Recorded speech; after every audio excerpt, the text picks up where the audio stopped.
Alcara Water Solution for hot water problems. Contact 9399906356. ఆడవాళ్ళ విషయానికి వస్తే పెద్దవాళ్ళు చెప్తూ ఉంటారు, ఆడదాన్ని ఇబ్బంది పెట్టినవాడు, ఆడదాన్ని హింసకు గురి చేసినవాడు దాని ఉసురు ఖచ్చితంగా తగులుతుంది అని చెప్పి, అది నిజమేనామా? మామూలుగా సర్వసాధారణంగా ఇప్పుడు ఆడవాళ్ళ వల్ల మగవాళ్ళకు క్షోభకు గురవుతారు, మగవాళ్ళ వల్ల ఆడవాళ్ళకు క్షోభకు గురవుతారు అన్నమాట. దాన్ని స్త్రీ శాపం, కన్యా శాపం అంటారు. అంటే ఇదేంటంటే ఇది కూడా కర్మే అన్నమాట. అంటే స్త్రీ రుణం అంటారు. చాలా మంది ఆడవాళ్ళని మోసం చేసి మగవాళ్ళు డబ్బులు లాగేస్తూ ఉంటారు. ఇట్లా ఆడవాళ్ళ క్షోభకు గురైనప్పుడు ఆ పాప కర్మ అనేది అలాగే ఉండిపోతుంది ఆ జంటికి. చాలా వరకు అతని యొక్క కూతుర్లు అనుభవిస్తారనమాట. అంటే ఇతను ఎవరికైతే లేడీస్కి హింసించి టార్చర్ చేస్తాడో అతని యొక్క సంతానం అనుభవిస్తుంది ఆ ఇబ్బందులు, ఆ బాధ. లేకపోతే ఇతని కెరీర్లో గ్రో అవ్వకపోవటం.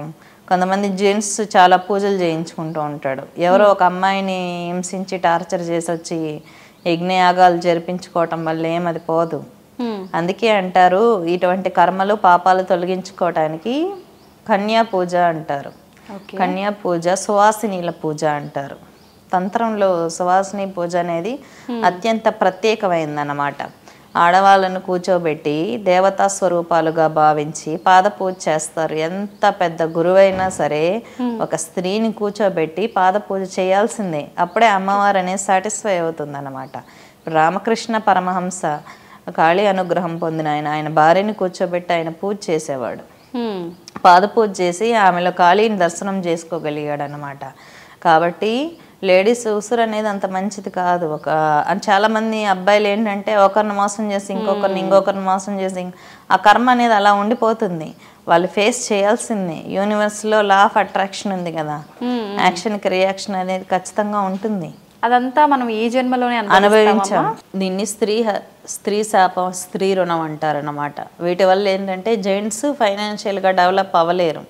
వీళ్ళు ఎన్ని యజ్ఞాలు చేయించుకుంటున్నా, యాగాలు నిర్వహించుకుంటున్నా, ఎవరైనా పూజలు మంత్రాలు చేసే అబ్బాయిలు ఉంటారు, వాళ్ళకి తొందరగా సిద్ధించదు అన్నమాట. అంటే వేరే ఒక స్త్రీని మానసిక క్షోభ పెట్టి వీళ్ళు చేసే పూజల వల్ల ఎటువంటి ఫలితం ఉండదు.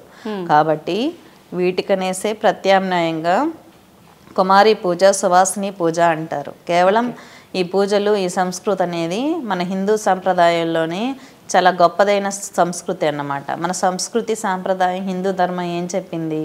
ప్రతి ఆడది అమ్మవారి స్వరూపమే, ఆమెని క్షోభకు గురి చేయరాదు అని. ఆడవాళ్ళు కూడా మగవాళ్ళని క్షోభలకు గురి చేసే వాళ్ళు ఉంటారు, వాళ్ళకు కూడా ఫలితం ఉంటుంది. ఇప్పుడు ఎంతసేపు క్షోభకు గురి చేశారనుకోండి, వాళ్ళ సంతానం ఉంటుంది. ఆ స్త్రీ యొక్క సంతానం పురుషుడు అనుకోండి, అబ్బాయి, అతను గ్రో అవ్వకపోవటం, అతని పరిస్థితి బాగాలేకపోవటం, ఇబ్బందులు పడటం. ఆ స్త్రీలు ప్రతి ఒక్కరికి నీతి నియమాలు అనేది కామన్గానే ఉంటాయి. కాబట్టి ఇటువంటివి ఇబ్బందులకు గురవ్వాల్సి ఉంటుంది. ఎవరు ఇబ్బంది పెట్టుకోవాల్సిన అవసరం లేదు.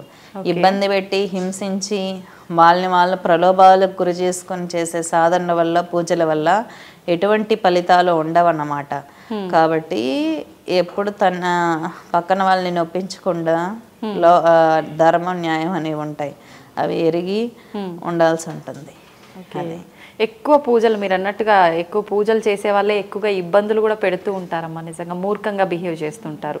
ఎందుకనమ్మా అలా మూర్ఖంగా ఎందుకు చేస్తూ ఉంటారు అంటే ఆపడానికి. ఇప్పుడు మీరు పూజ చేసి పద్ధతిగా ఉన్నారనుకోండి, ఎవరికి నచ్చుతుంది? మీరంటే ఇష్టమైన వాళ్ళకి నచ్చుతుంది. మీరంటే ఇష్టం లేని వాళ్ళు క్రిటిసైజ్ చేస్తూనే ఉంటారు. అది అతనిలో తప్పు కానీ మీలో కాదు కదా. ఆ విధంగా మనం ఉన్న విధానంలో మనం ఉండాలి. అది ఎందుకంటే నేను బాగుంటాను, నేను అన్నీ చేస్తాను, లోకాన్ని ఉద్ధరిస్తాను అంటే నచ్చని వాళ్ళు ఒప్పుకోరు కదా. అవును. అది రాక్షసులు అనేది ప్రతి యుగంలో ఉంటారు. ఇప్పుడు మన పక్కనే ఉంటారు. కలియుగంలో అయితే మన పక్కనే ఉంటారు. చూసుకొని దానికి తగినట్టుగా ముందుకు వెళ్తూ ఉండాలి.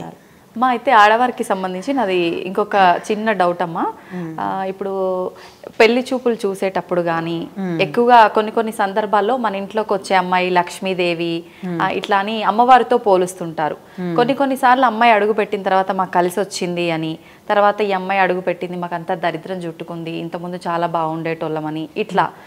ఇప్పుడు కోడలుగా వచ్చిన ఆమె గురించి ఓకే అమ్మ, ఇంట్లో కూడా ఇద్దరు పిల్లలు ఉంటే ఈ పాప పుట్టిన తర్వాత మాకు బాగా కలిసి వచ్చింది, ఈ పాప పుట్టిన పుట్టిన తర్వాత మాకు ఎదుగుదల లేదు, ఇట్లాంటివన్నీ సాధారణంగా ఆడవాళ్ళ విషయంలో వింటూ ఉంటామమ్మా. ఏంటమ్మా నిజంగా ఇదంతా మన సనాతన ధర్మం నుంచి ఇలాంటి ఒక ఆచారము సాంప్రదాయం ఇలాంటి మాటలు ఉన్నాయమ్మా, ఇవన్నీ మధ్యలో వచ్చినాయి అంటారా? ఇది వచ్చి ఒక మనిషిని క్రిటిసైజ్ చేయడం కోసం ఏర్పాటు చేసుకున్న విషయాలు. వీటిలో ఉన్నది దీంట్లో నిజమెంత అంటే, ఇప్పుడు 2 బిడ్డలు ఉన్నప్పుడు ఒక పిల్లకి అదృష్టం బాగుండొచ్చు. అదృష్టం అంటే ఒక యోగి వెళ్ళి ఇంకో జన్మ తీసుకున్నాడు అనుకుందాం, అన్ని కలిసి వస్తుంది. ఏ లక్ష్మీదేవి ఉపాసన చేసిన వాళ్ళు, ఏ దుర్గాదేవి ఉపాసన చేసిన వాళ్ళు ఆ ఇంట్లో పడితే ఆ ఇంటికి కలిసి రావడం అనేది కామన్, అది నిజమైన విషయం. కానీ ఒకరు పుట్టడం వల్ల చెడు జరిగింది అని అనుకున్నప్పుడు, లేదు ఇబ్బందులు ఫేస్ చేస్తున్నాం అనుకున్నప్పుడు దానికి తగిన రెమెడీస్ ఉంటాయి, దాన్ని చేసుకోవటం ఉత్తమం. కానీ క్రిటిసైజ్ చేయటం వల్ల ఎటువంటి యూజ్ లేదు కదా. ఒకవేళ నిజంగా అమ్మాయి జాతకం బాగాలేదు అనుకుందాం, అమ్మాయి కర్మ ఫలాలు బాగాలేదు అనుకుందాం, అది అమ్మాయిని తిట్టాల్సిన అవసరం లేదు. ఎందుకంటే అమ్మాయి తెచ్చుకుంది కాదు, తెచ్చుకుందే అనుకుందాము. సమస్య ఉన్నప్పుడు సొల్యూషన్ వెతుక్కోవాలి కానీ క్రిటిసైజ్ చేయకూడదు. ఎందుకంటే తెలిసి చేసింది ఏది కాదు కదా. నిజంగా కర్మలు ఉంటే జాతక దోషాలు ఉంటే రెమెడీస్ చేసుకొని మంత్రదీక్షలు ఇప్పిస్తే కలిసి వస్తుంది, అంతే. ఓకే, అయితే మొత్తానికి ఉంది ఇదైతే. అటువంటివి ఉంటాయా అంటే దాంట్లో కొంత సత్యం అనేది ఉంది, కానీ ఆ పేరుతో క్రిటిసైజ్ చేయటం అనేది మంచిది కాదు. అది ఒకవేళ నిజంగా బాగాలేకపోతే రెమెడీస్ చేసుకోండి, లేదంటే అమ్మాయికి మంత్రదీక్ష ఇప్పించుకోండి, కర్మలు తీరిపోతాయి కదా. పూజా విధానం నేర్పించండి, హనుమాన్ చాలీసా, దేవి ఖడ్గమాల పారాయణం చేసుకోవచ్చు. చిన్నపిల్లలకి రామనామ జపం ఇవ్వచ్చు, నామజపాలు ఇవ్వచ్చు. స్కూల్కి వెళ్ళే పిల్లలకి చక్కగా చేసుకుంటారు, విద్యలో బాగా రాణిస్తారు. అష్టాక్షరి, ద్వాదశాక్షరి చిన్నపిల్లలు చేసుకుంటే, స్కూల్కి వెళ్ళి పిల్లలు బాగా చదువుకోవాలనుకుంటే అష్టాక్షరి చేస్తే పిల్లలకు బాగా చదువు వస్తుంది, శ్రీమన్నారాయణుడిది. మొత్తానికి అంటే వాళ్ళ జాతక పరంగా ఏమైనా పుట్టుకతో ఇబ్బందులు ఉంటే రికవరీ అవుతాయి. కొంతమంది అమ్మాయిలు పెళ్ళిళ్ళు అయితే అత్తగారింటికి వెళ్తే అదృష్టం కలిసి వస్తుంది అనేది నిజమే. ఎందుకంటే ఇప్పుడు ఒక కన్య ఉంటుంది, అమ్మాయి ఒక ఉపాసకురాలు అనుకుందాం, మంచి పుణ్యాన్ని వెంట తెచ్చుకుంది అనుకున్నాం. అటువంటి అమ్మాయి ఇంట్లో అడుగు పెట్టగానే కలిసి వస్తుంది. కొంతమంది ఇంట్లో అడుగు పెట్టగానే కలిసి రాలేదు అనుకుందాం, రెమెడీస్ చేసుకొని చక్కగా పూజలు చేసుకోండి, అంతేగాని క్రిటిసైజ్ చేయాల్సిన అవసరం లేదు కదా. ఇప్పుడు మన బాడీ పార్ట్స్లో ఏదైనా డ్యామేజ్ వస్తే రికవరీ చేసుకుంటామా, పార్ట్ని తీసేస్తామా, తిట్టుకుంటూ కూర్చుంటామా? లేదు, మార్చుకోవడానికి చూస్తాం, రికవరీ చేసుకుంటాం. ఫ్యామిలీ మెంబర్స్ కూడా అంతే, దేవుడిచ్చిన వాళ్ళు, మన కన్న బిడ్డలు మనం అనుకున్నట్టు కాదు, దేవుడిచ్చిన వాళ్ళు.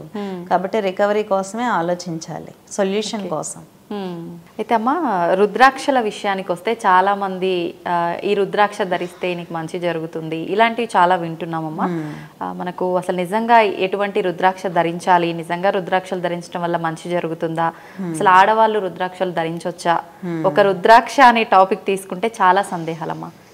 రుద్రాక్ష అంటే ఏంటంటే పరమేశ్వరుని అశ్రువుల నుంచి వచ్చినవి, అత్యంత పవిత్రమైనవి అని చెప్పి శాస్త్రవచనం. మన పెద్దవాళ్ళు మనకి చెప్పిన విషయం. అత్యంత పవిత్రమైనది రుద్రాక్షలో శివుడు ఉంటాడు అనేది. రుద్రాక్ష ధరించడం నియమాలు అనేది యూనివర్సల్లో కొన్ని వస్తువులకి, కొన్ని రకాల మూలికలకి పవర్ అనేది ఉంటుంది, న్యాచురల్ పవర్. కొన్ని మూలికలు వాడినప్పుడు హ్యూమన్ బాడీ రికవరీ అవుతుంది. ఆయుర్వేదం ఒక మంత్రంతో ఒక నక్షత్రంలో కలెక్ట్ చేయటం అనేది తంత్రం. ఓకే, తాంత్రిక పద్ధతిలో కొన్ని మూలికలని కలెక్ట్ చేస్తూ ఉంటారు, వాటిలో తేజస్ పోకుండా, శక్తి పోకుండా బంధించటం, కలెక్ట్ చేయటం, మంత్రపూర్వకంగా మంచి సమయంలో తీసుకోవడం ద్వారా వాటికంటూ నేచురల్గా పవర్ ఉంటుంది. ఆ పవర్ మనం అబ్జర్వ్ చేసుకోవటమే. రుద్రాక్షలో వేసుకోవాలా వేసుకోకూడదా అనేది, ఇప్పుడు రుద్రాక్షలు వేసుకున్న వాళ్ళందరూ కరెక్ట్గా ఉన్నారని లేదు, రుద్రాక్షని వేసుకోని వాళ్ళందరూ కరెక్ట్గా ఉన్నారని లేదు. వేసుకున్న వాళ్ళంతా కరెక్ట్గా నియమాలు పాటిస్తున్నారా అంటే అది వాళ్ళ వ్యక్తిగతం. ఎవరెంత కరెక్ట్గా ఉన్నారు అనేది దేవుడికి తెలుసు.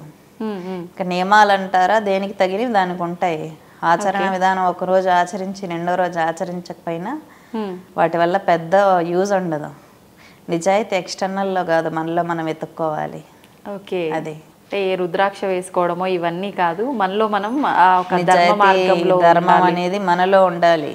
ఎక్స్టర్నల్ వస్తువుల్లో పవర్స్ అనేవి ఉంటాయి, పద్ధతిలో వాడటం వల్ల దానికి తగిన శక్తి మనిషి అనుభవిస్తూ ఉంటాడు. ఓకే